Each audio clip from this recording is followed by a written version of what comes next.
I know it took a while, but I had to brush my teeth and stuff, but now I'm back.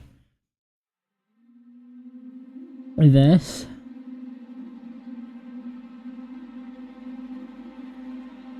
mode really is one of the scariest modes. But when it comes to the project, a lot of influence, a lot of inspiration has been taken from Alien Isolation. And Alien Isolation is actually, I think it's my project as far as gameplay and atmosphere goes, it's very, very similar. Like, it is nothing like Dead by Daylight. It is, may have some similarities to Texas Chainsaw Massacre, but it's mostly, but it's team-based. It's going to be, is an asymmetrical team-based. I mean, it's nothing like Primal Carnage. Primal Carnage is a team-based kind of action hero shooter, with different abilities and whatnot. My game, my project, the Mizzou project, it will be nothing like that. Quite the opposite. In fact, it'll be more like this, where it's way more hardcore, way more focused, well, way more stealth focused, and there will not be special abilities for the survivor team.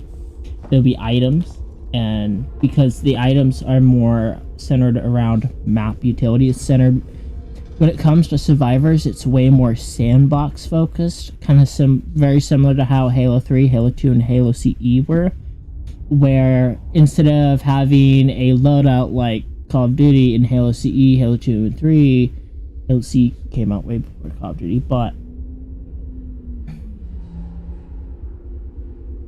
it actually had, all of the items were actually spawned on the map, and you actually had to go out and find where the spawns were, and then actually, like, learn maps and memorize the maps. And then, like, for Battle Creek, the rocket launcher would spawn in the middle and whatnot. Well, where it was very sandbox focused, where it was like, what items can you find on the map and use? It's like, what areas of the map could you utilize? Like, it's like it was completely centered around utility and maps and sandbox.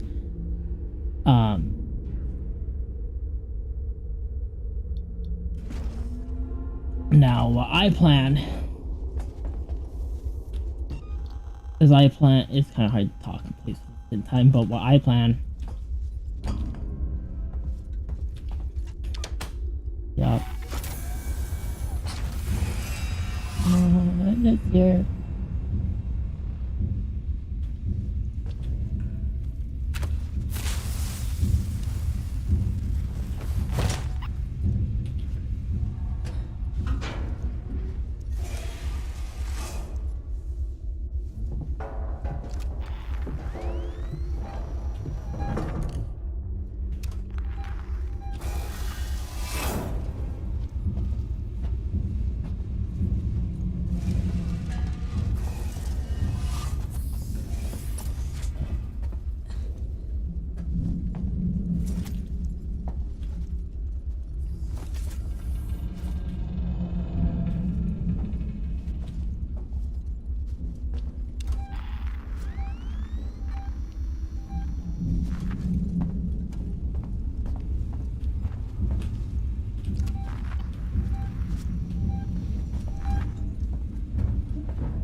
And it's here.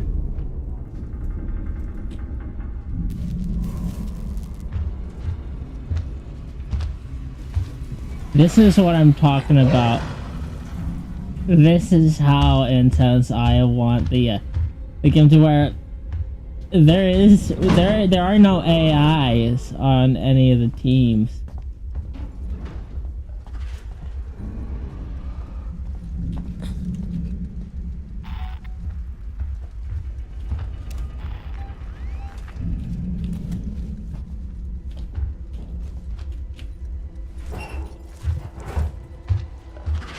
This is what this is just what I'm talking about.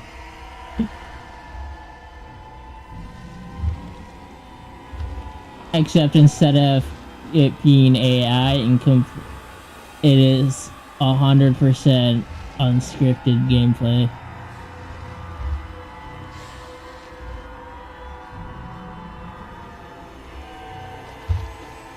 Okay, please don't.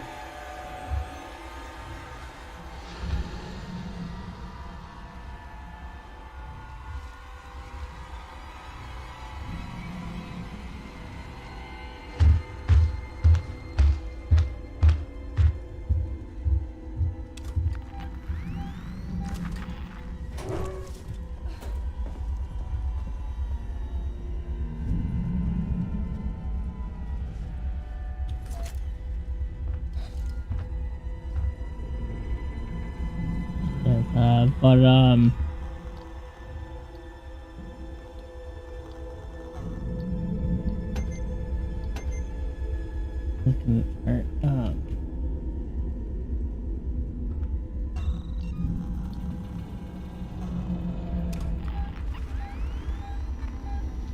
it's just standing there.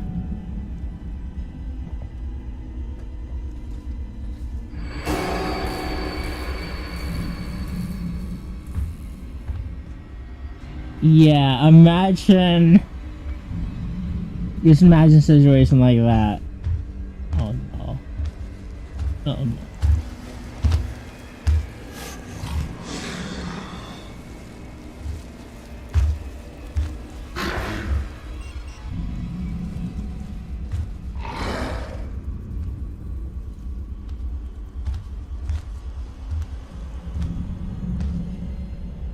Yeah. Like, imagine just going down like a hallway, and then just seeing like a Rex or a Utah just in the background.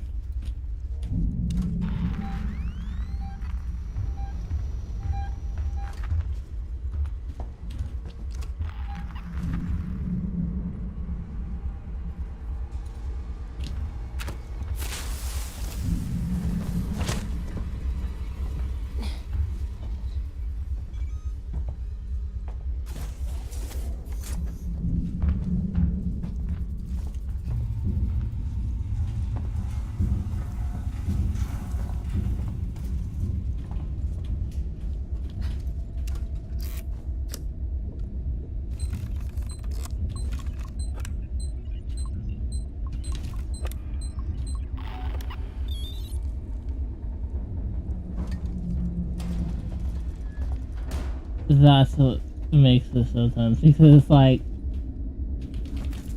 you completely are just like, that's what I like about Alien Isolation, is the fact that you actually have to take the time to figure stuff out, whereas like you're completely exposed and like you don't know where it is, like you don't know it, like if it's going to find you, to the point to where it's like, I just love the aspect in like actual gameplay to where it's like where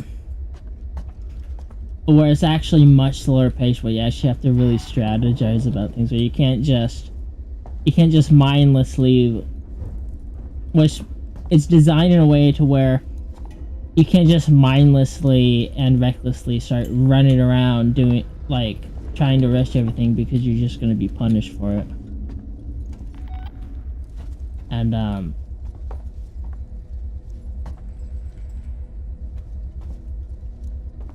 that's what I planned for the project. Because for now, it's 7 survivors with around 12 creatures, 12 dinos. Well, I call them creatures because it's not just dinos. There's gonna be more than that. And that's just a tease for other things. And I already have a model for a non-dino. in the project file currently, and it's called Inostransevia or Inostransevia. I also plan to have Ankylosaurus. Okay.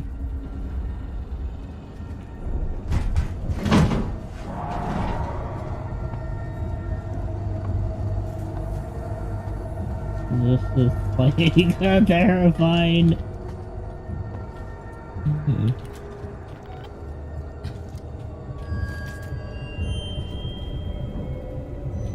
Oh yeah, in this game, this may look like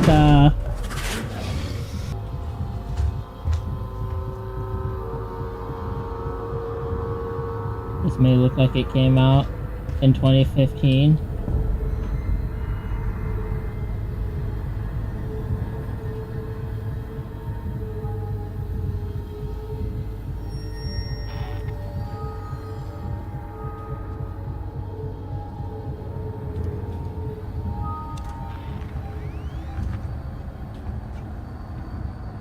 But it didn't come out in 2015. It didn't come out 2015 or today. It came out in 2014. Literally 10 years ago. And look at the graphics. Look at those shadows. Look at that lighting.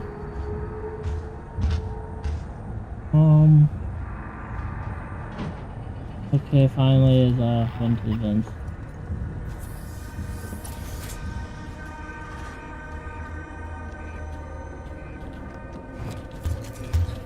When it's in the building.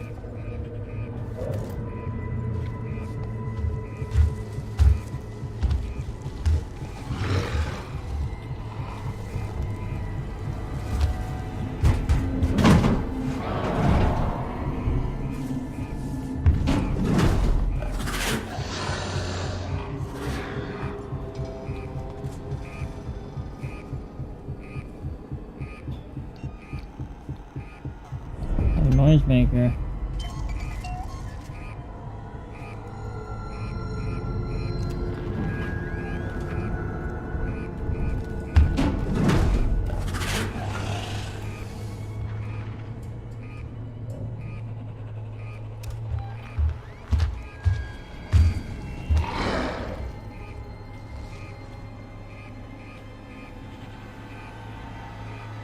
Really audio based.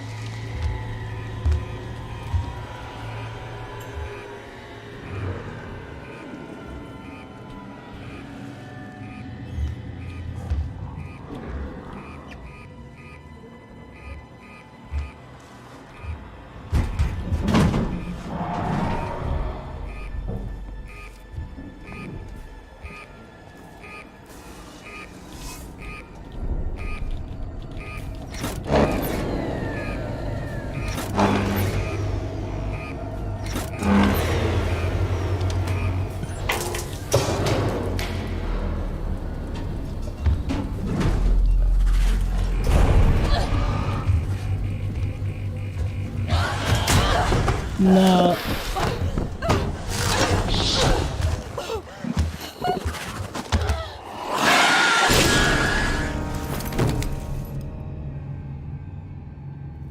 What do I mean by this game's hard?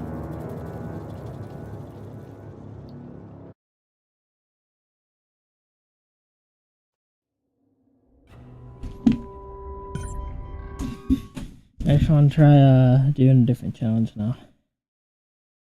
I mean, it's crazy.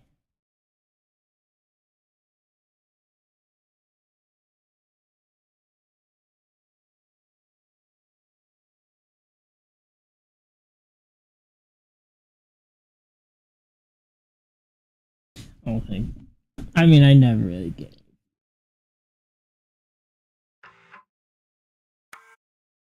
Crazy, but the progression system there's going to be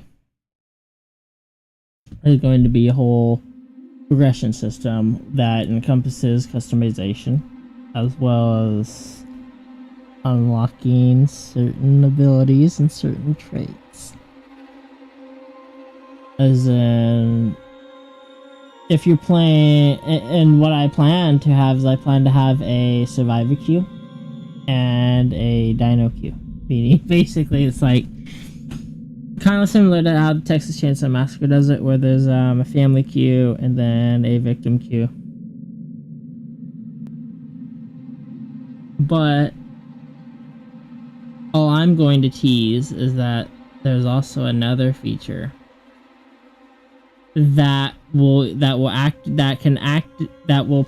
activate on its own after 3 day night cycles have actually passed, like in the match. But certain survivor actions can actually make it happen sooner, can activate it sooner. And that's practically that's up to speculation now, but it's pretty unique. It's pretty unique for this type of game, and it hasn't really been seen before, and it's relentless. All I'm gonna say is relentless, persistent.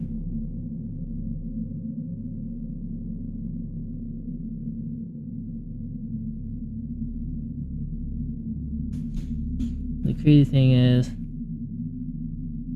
but aside from that, there's also there's a regular progression system with the when you play as the creature team, where the more executions you get, the more, well, under certain conditions, executions actually give the most XP, the most points, but other actions also give it, such as whether you're in close proximity to the player, to like a survivor player, rather if you are in a chase with them, if you are, let's say, like on variant factors, like what specific creature are you playing as? Are you playing as a Rex? Or are you playing as a Carnotaurus? Or a Utah Raptor?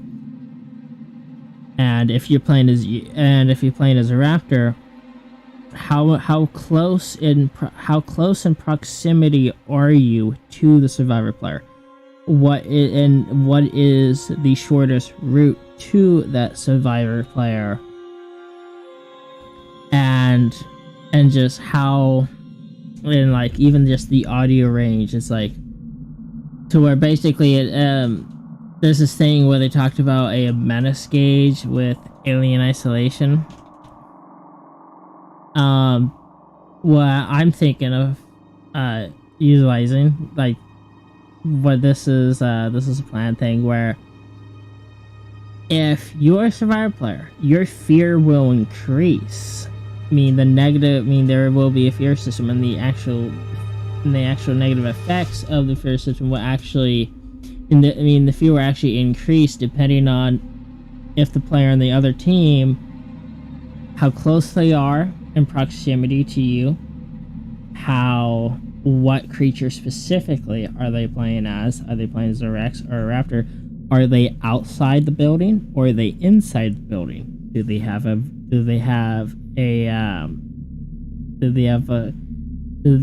Are they in a short distance to the,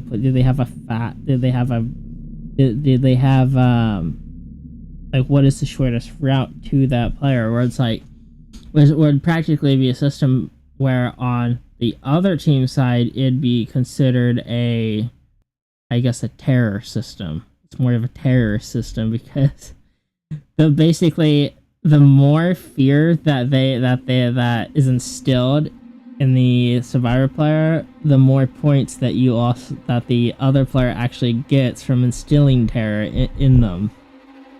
Where basically, where it's like the game, where it's like it's scarier. The game is scarier at that point, but you also get points just for doing that. Where it just encourages.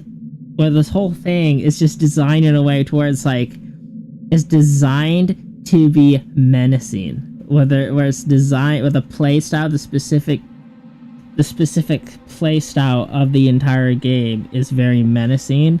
It's very stealth based. It's very strategic and planning based.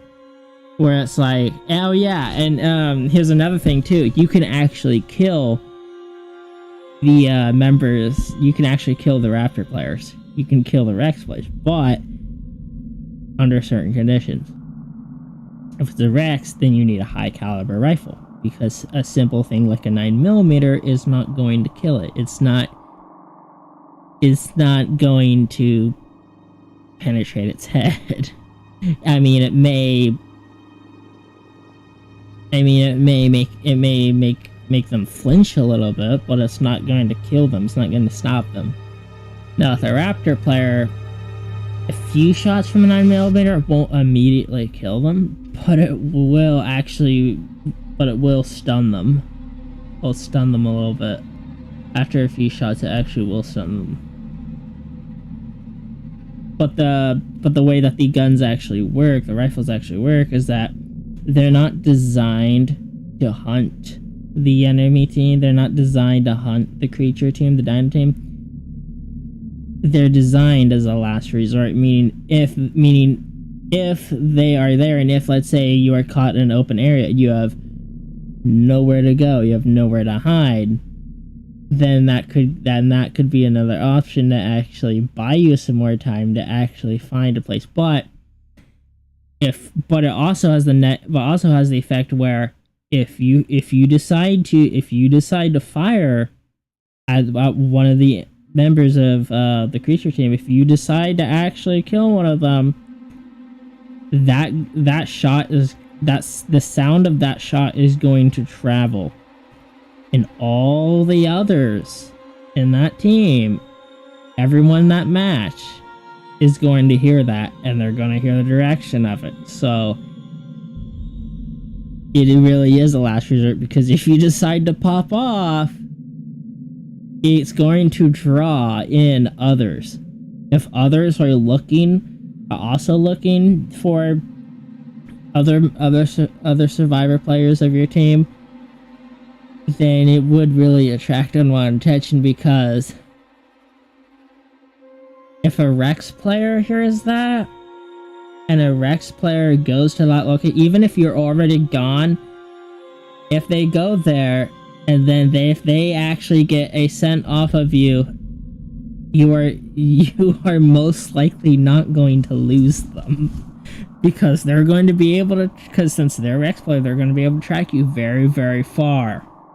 And not only that, they can be able to pinpoint exactly where you are much, much better.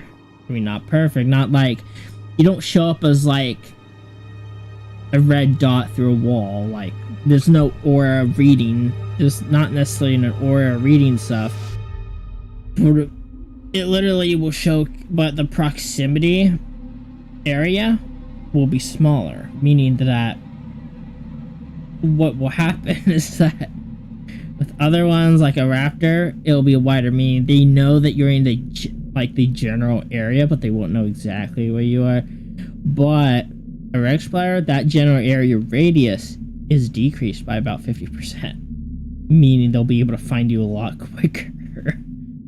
So it's like, if you do that, then you leave to go into a building, don't be surprised if you start hearing those footsteps, and then you just see its shadow. If you just look down the hall and you just see its shadow on the walls, and then you just look out the window, and and that player is walking up to the window to try to look through the window. It's like, it would be so intense.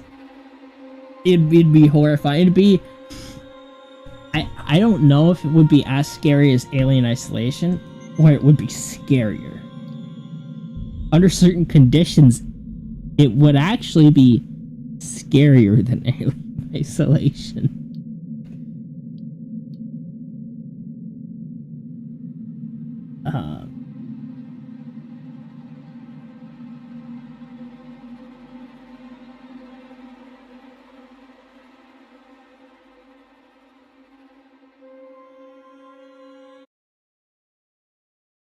And that's the crazy thing is that and then also different dinos have different strengths and whatnot. Like they're better at doing different things. Like Rexes are not good. I mean, Rexes can walk through deep water. They're not really good at swimming. Now Spinos can fully submerge themselves under the water. So they can literally hide under the water and then they can try to ambush you. And now Sukas, same thing.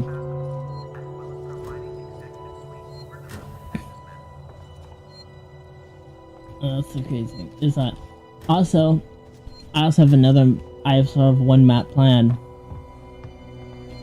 that is actually very inspired by Alien Isolation because it's, well, a space station. Very similar to this.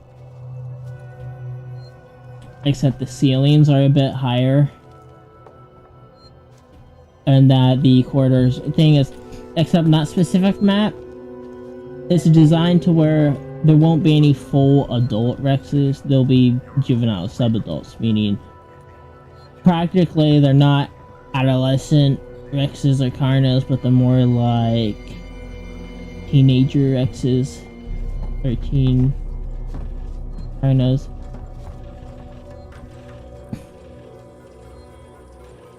Just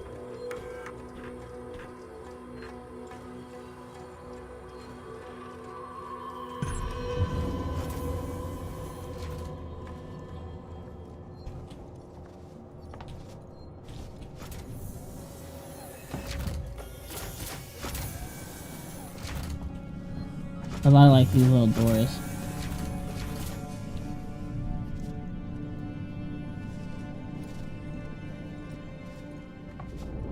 But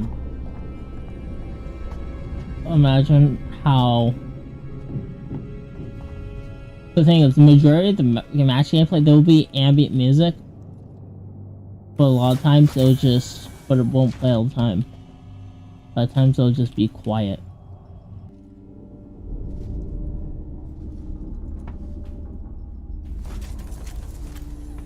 It'll just be silent like this.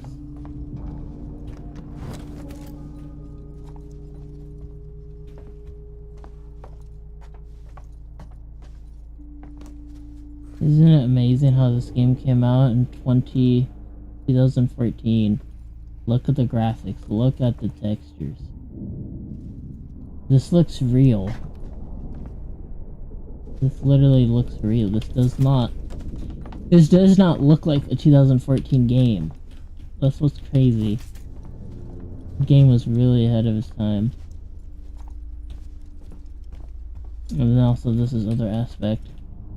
This is another gameplay aspect that I really like about this game.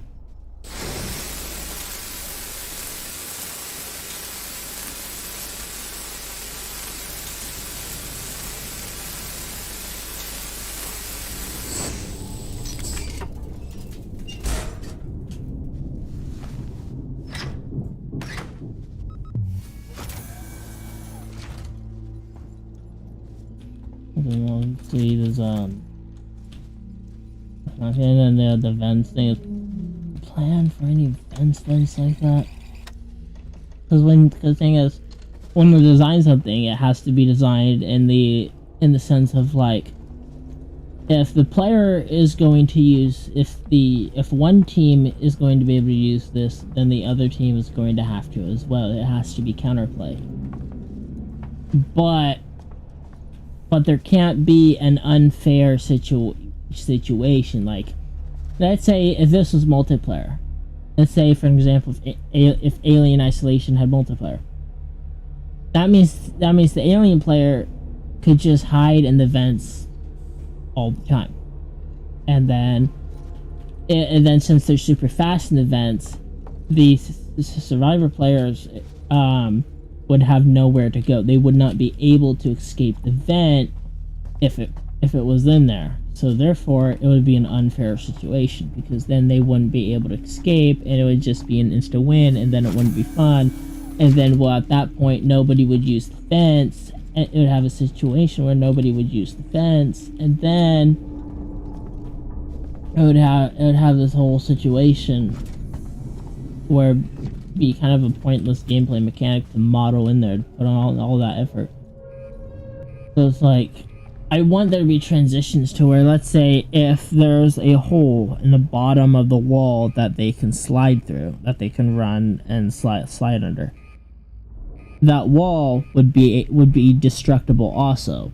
So a Rex would still be able to smash that wall, or if a raptor smashed into it enough times, depending on what type of wall. If it wasn't concrete, then and it was just sheet metal or something, a raptor would be able to eventually smash through it, and then that hole stays there. It doesn't despawn or anything.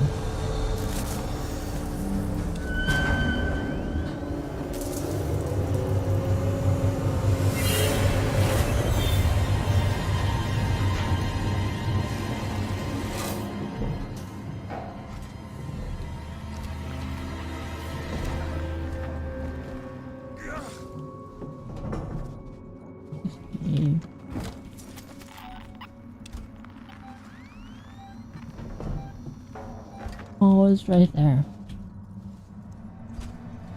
Not much happen. At least I've got a flare.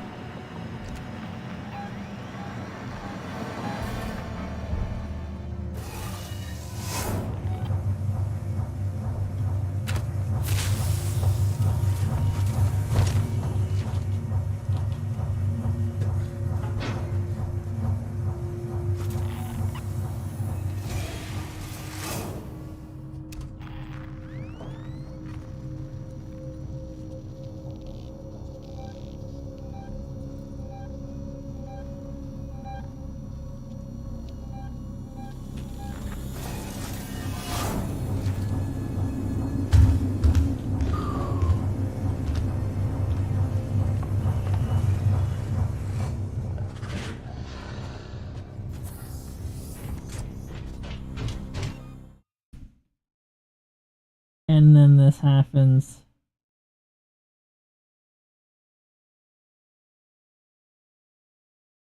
Just imagine that. You just go down a hallway, or you just in the middle of like a trail, like in just the forest area of the map, and you just hear that. But not just in the day, in the middle of the night. Like, just... That'd be so fucked.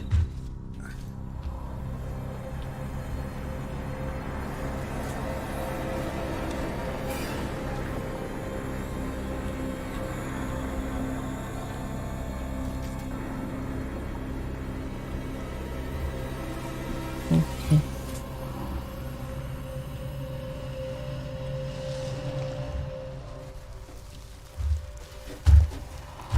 No. Why does it have to go there? Like, look, I'm here, it's there, I don't have a flame for it, there's nothing I can do.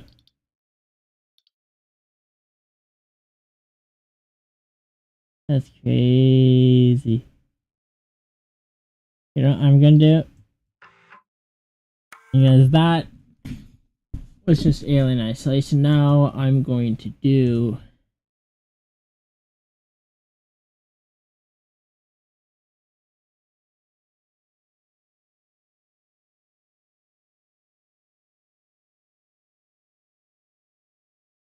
I'm going to play a little bit of the Isle. The Isle is another influence too.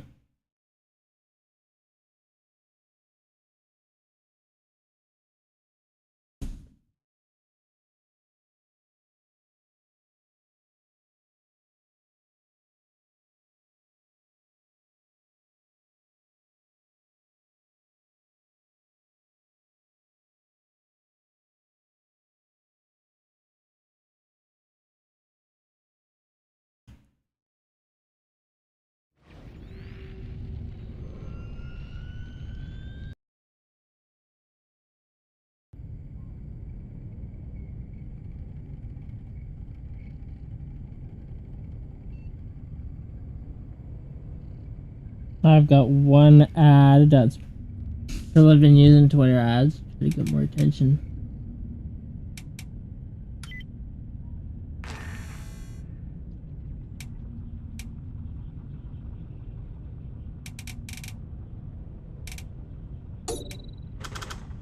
Hey, 2 out of 100.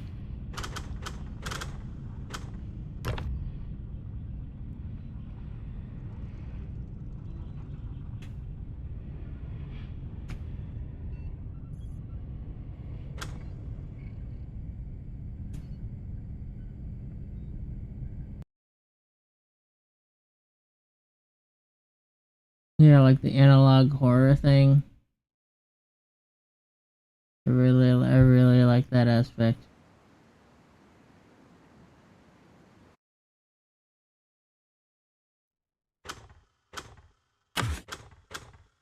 We don't have Rex yet. I really like the Ceratosaurus.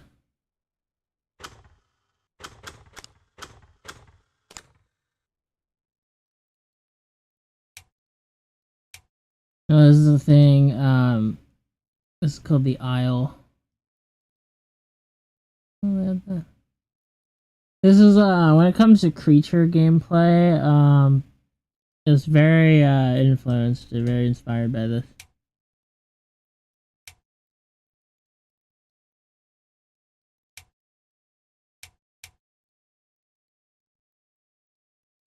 Or it's like the final thing.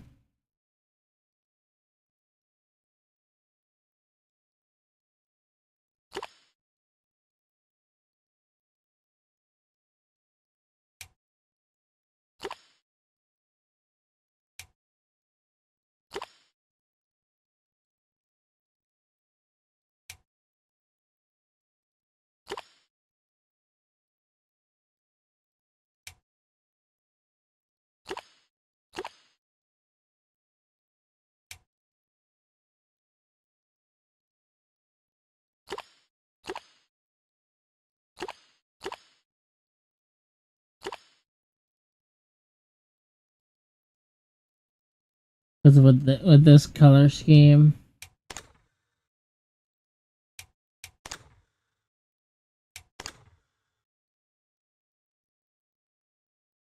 it's pattern A, pattern B, it's pattern C.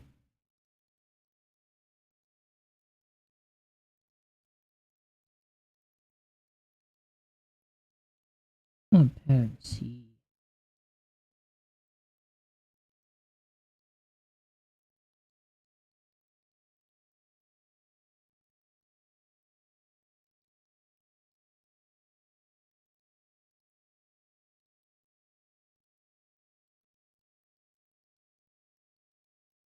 Yeah, this thing. I'm also adding one of these to the project also.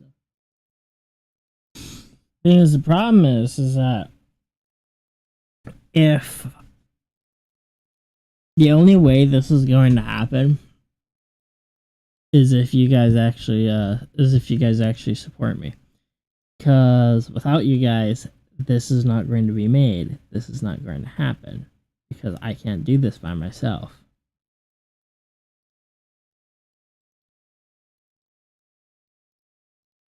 Because I mean, if nobody, because it's the same deal with every studio, with every project, where if you don't have the marketing, if the marketing is not there, if you don't have the people to actually spread it around, then how are you going to make it? How are you supposed to get a base? Because if you were to start up a Kickstarter or a backer kit or even an Indiegogo, who would donate to it?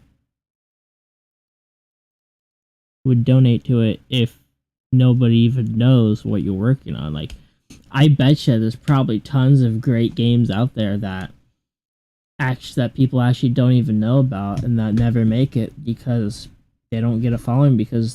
And it's really hard to actually get a following too because the market is so oversaturated that you really actually have to stand out, because if you don't stand out, you're just going to be overshadowed by everyone else. You're just going to get essentially it's a stampede effect where your game, your project gets trampled on by all the other people because you get so overshadowed that nothing else really happens, and I'm trying to change that because I have full confidence in the project. Like I know it's going to be a great game when it comes out. I know it would absolutely be. It would not revolutionize the gaming industry. It would not revolutionize it like what Halo did, but it would revolutionize the asymmetrical horror dinosaur genre. It would revolutionize the dinosaur horror game genre. Just the dino game genre.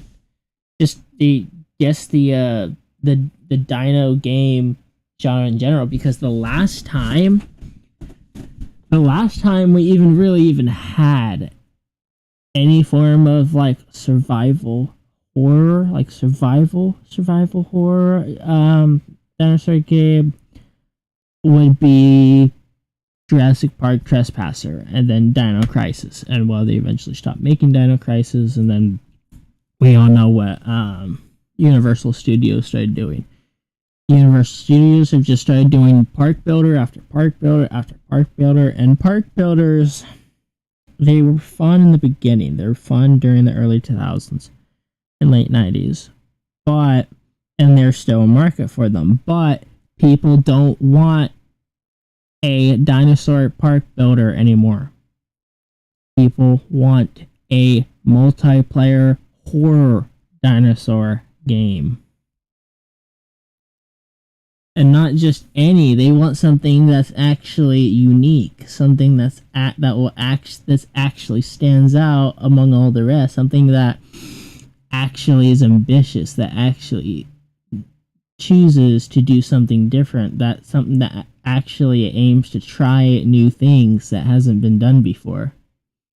And that where other companies have been too scared to try, because the reason why gaming is so stale is because the companies spend too much time playing it safe. They just go, oh, we're just gonna make this game like our previous game. It's like, where it's just the same thing every year.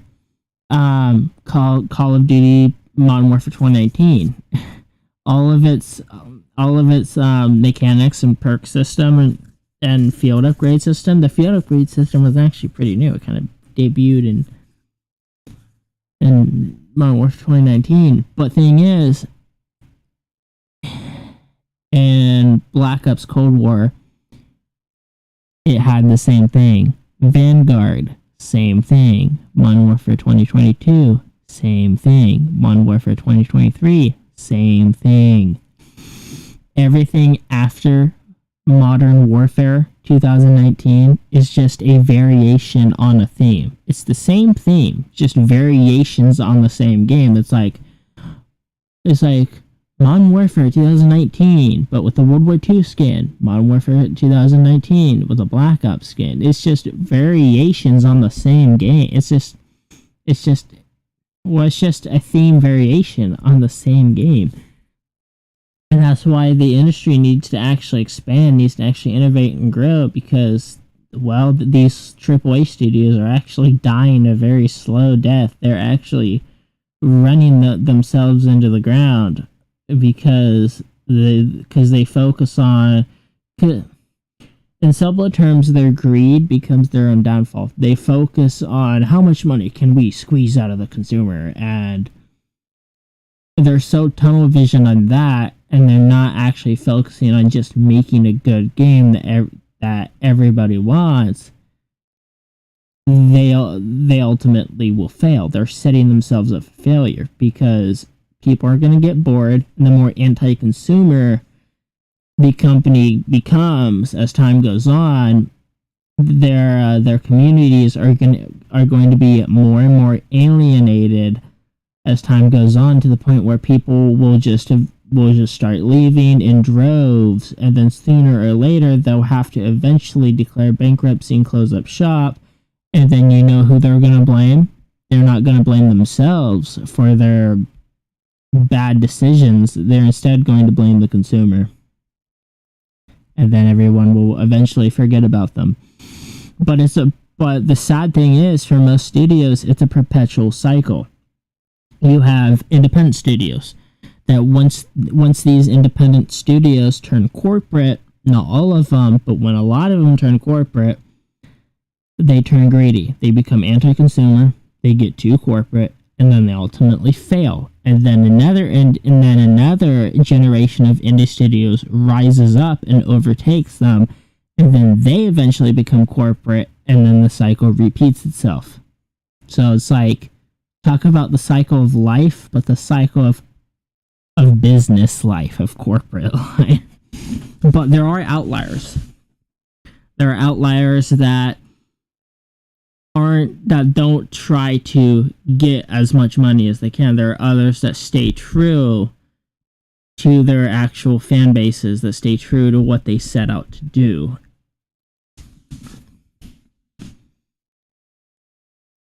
And that's why fan games have gotten so popular too, because communities would get so tired of all these big corporations, these giant businesses. They get so tired of them not listening to them that they literally will go out and then they'll design their own game only to get a cease and desist from the very same people that refuse to listen to them. It's almost like some conspiracy where these people are purposely trying to destroy their own businesses. They're looking for an excuse to, and they don't want to, and they know what the community wants. They know what the fans want, but they don't want to do that because then their business will become successful, and then everybody will love them. It's like if they have some goal of being infamous or something. But like, I've already made it a part of my own policy that I would never be corporate. That would never happen. Meaning the only times where any form of microtransaction or any system like that would be introduced, it would only be solely to be able to fund DLC. Either fund DLC or to fund new projects. Meaning after this game is eventually finished and is eventually made, I'm actually going to use the majority of the funds. I'm going to use about 75% of the actual sales towards the next project, and then the other 25% is actually going to go towards DLC. And I do have DLC planned. Some. Not a lot, though.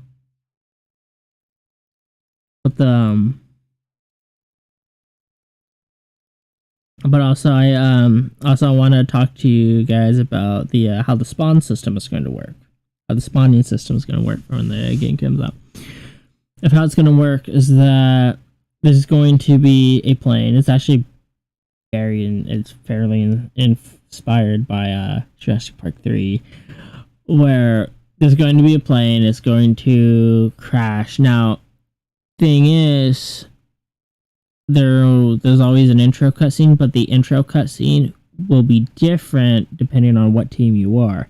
I mean, if you're on the Survivor team, it'll be shot from inside the plane, as like this from the survivor's perspective. If you're on the creature team, it'll be from the creature's perspective of them seeing it. But the difference between the two is that for the survivor team, you'll see a little overhead of the actual map. You may not see the full entirety of the map, but you'll see like the general area of where you're gonna land in. So it's like if you memorize that, then you'll be able to know, it should be a building here or a thing here, and One thing is for the creature team, they'll see the direction where the plane lands, but it will just disappear over or it will just disappear over the tree line in the distance, where they won't know exactly where it lands, but they'll know the general direction. So then it creates a form of tension immediately, where as soon as the actual match starts, it's really pressuring for the survivor team, because they actually practically they have a certain amount of time to actually loot as much as they can from the actual plane before the other team can actually find where they crashed at and actually get there. Now, the spot of where they crash at is completely random.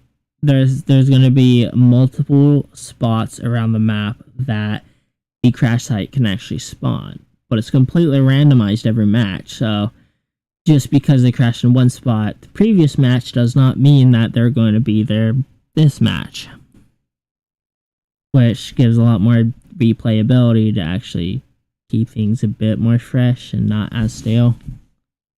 And also to kind of throw off some speed running things of like, oh, I know exactly where they are. Well, if you memorize the maps also of where individual creatures spawn on the map is also completely random too. So, but there is a minimum distance, meaning there is a certain radius around the crash site that they cannot spawn in. Meaning they can only spawn within a certain number of feet or meters away. They'll be able to spawn outside of that radius, but they won't be able to spawn inside the radius of the crash site. Meaning think of the crash site as a radius, as an invisible radius that extends around the crash site in a circular form for maybe 300 feet or 1,000 feet. Something that's really wide to where it's they can't spawn within that radius, because then they'd be too close. But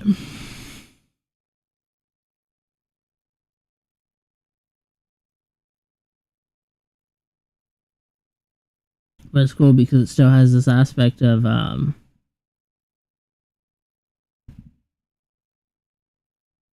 it shows this aspect of them literally getting stuff, and then they actually have to run in. They have to get off the plane, and then they have to run really into the tree line. Now, there is no hard number forcing people to leave. They can stay there. They can choose to simply. There is no timer, so they can choose to stay there and risk getting more stuff. But if members of the other team start showing up, then they can either try hiding somewhere in the plane, maybe even in the checked baggage area. But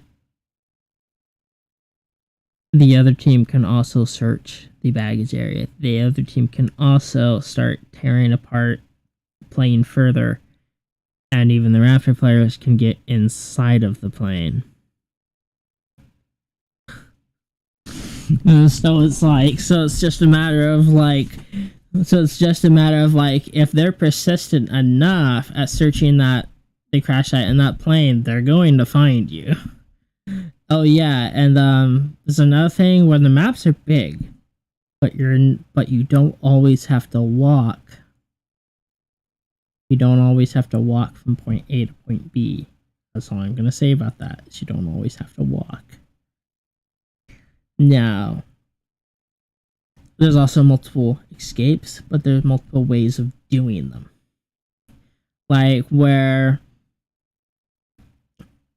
it's but not all escapes have multiple ways of doing them, just that some are. Meaning, if there's like if right there in the game, like you could fix the fuse, you could call the cops and whatnot. Well, imagine if you didn't if that. Imagine if instead of fixing the fuse box, you could like reroute power from something else. Like basically like instead of one method of fixing a step of an objective, there's multiple ways. There's alternatives to doing that step.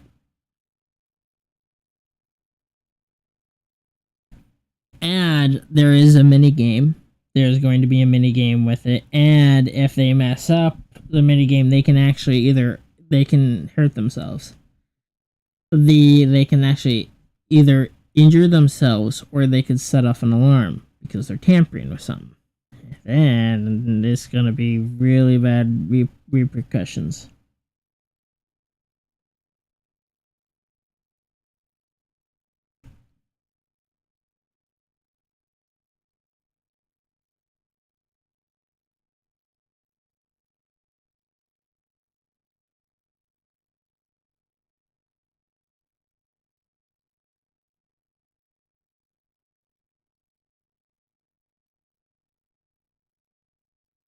Oh yeah, and I forgot to mention another thing. And there will be pterosaurs.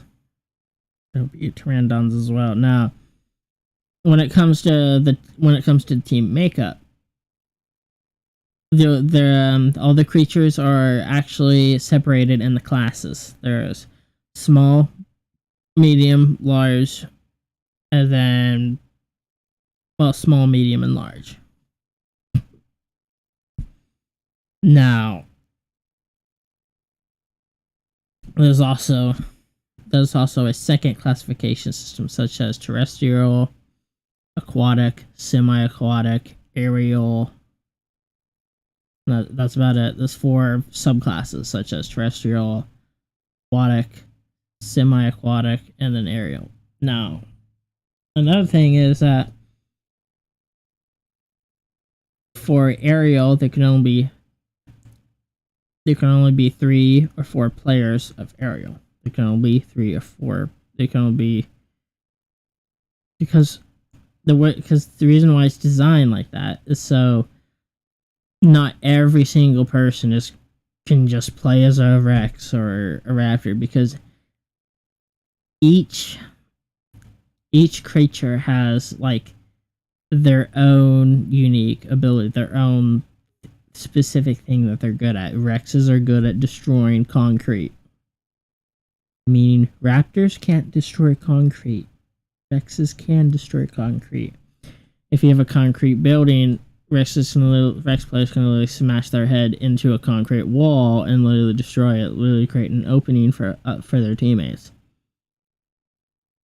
Or if, let's say, there's a compound and the compound has a concrete wall around it and a survivor player decides to close the gate, Rex can either smash through the gate, or if the Rex on the other side of the compound, they can choose to try smashing through the wall, hitting it on. But if the wall's too thick, then it can't smash through it, because there are just some walls that they can't get through. But there's also another system with the pteranodons where they're good at aerial, meaning they're good at spotting survivors that are in open areas, like open areas that aren't covered by trees. But if the survivors are hiding out in the forest and they use the forest as cover, now that will block. And that will pretty much block any aerial surveillance from the pteranodons. But the pteranodon players can still choose to fly below the treetops, but it won't be really that efficient or effective. because then there's all kinds of bushes and shrubs and ferns and everything. Now, but if survivors do decide to travel through the forest instead of on the main roads or in open areas where they can be spotted by, pandas, there's also this other aspect.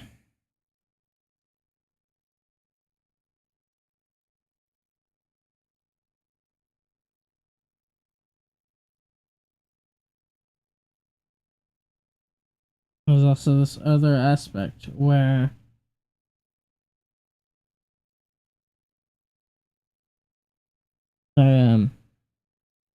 I found like this flying thing that was bothering me. And I saw another one earlier, trying to figure out what it was. I'm not sure if it's a termite or what, but essentially,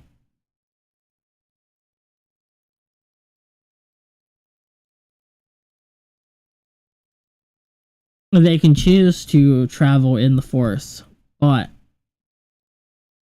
the raptor players actually are very adept at hiding in the bushes. If you ever seen 1993's Jurassic Park, you know what I mean. Now, Rex players can also hide in the trees and the bushes, and they can literally ambush players that are in the forest. So just because you're in the forest and the other team doesn't have aerial surveillance on you does not mean you're entirely safe.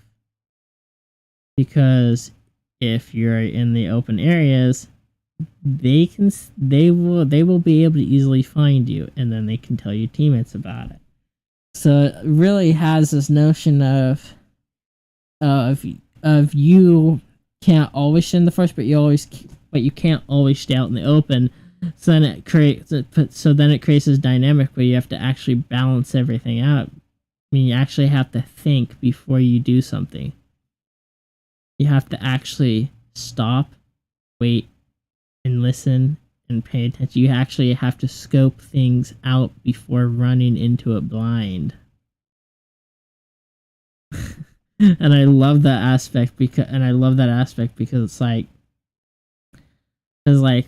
Raptor players could, because I'd say if a Pteranodon player sees that you're running in the direction towards a building, they can literally tell their Raptor friends, their Raptor teammates, to go into that building and wait there for you.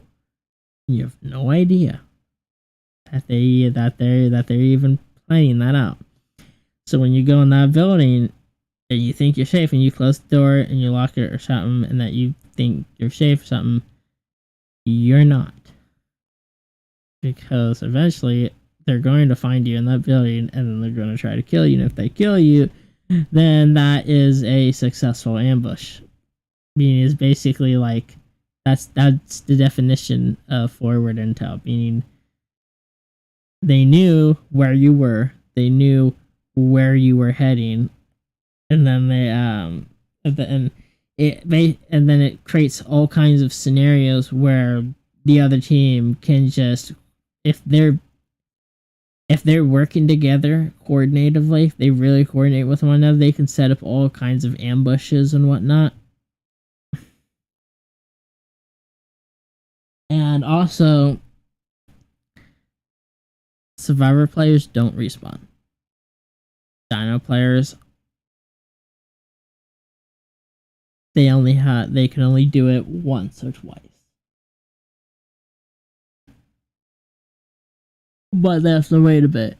And so it has the aspect of like, if you take out, so it's like if someone takes out one of them, if like 3 survivors take out like 2 or 3 raptors, and then they spawn again, and then let's say somehow they kill 2 more, then those 2 ones that already came back before and that died, they're spectating. I mean, yes, there are less creatures around, but they're still just as deadly and they can kill you.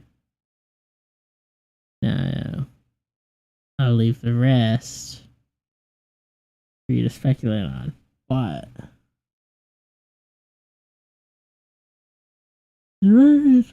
it's a very complex and intricate gameplay system where it's like there's going to be like gaps in the walls you can go through. There's going to be like places you can slide on. There's going to be things that you can vault over. You'll be able to hide in cars. You'll be able to hide in the cars, but also block the cars while hiding in them. You'll be able to think of how intricate and attention to detail Daisy or Arma 3 has. It's practically the same with this, where you can also dive through windows. You can literally swim in the rivers or the ponds. You can hide under the water. Like, but there's another thing. Weather also, the dynamic weather system has its own unique impact on the environment. Not just the environment, but both the teams as well. And that's just a teaser for that.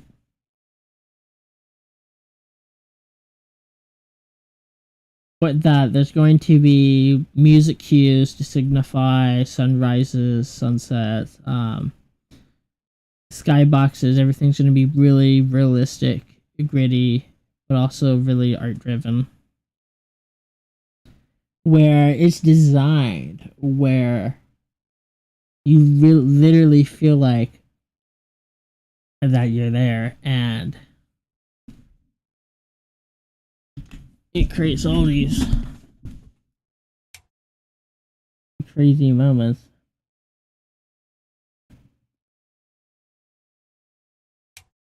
On I gotta find something.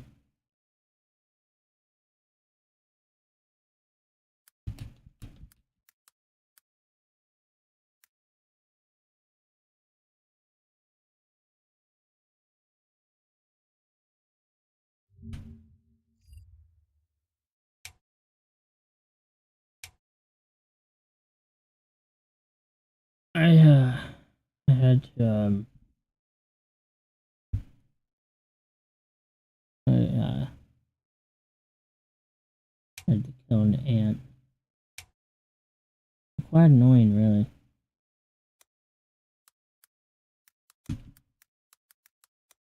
Yeah, and if you haven't seen Jurassic Park,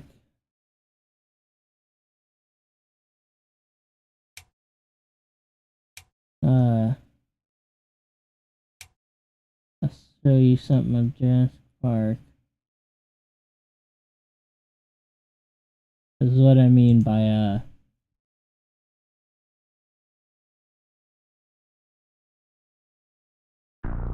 this is what I mean by type of a horror.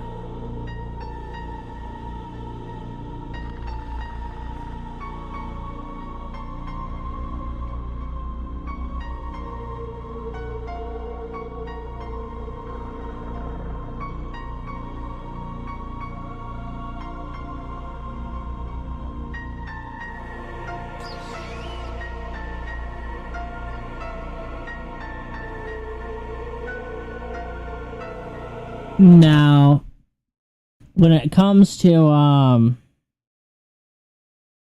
music, everything, like when this guy edited this, it was choreographed very well. Just every note. And the way that it plays just some of the final notes there as the camera's panning up,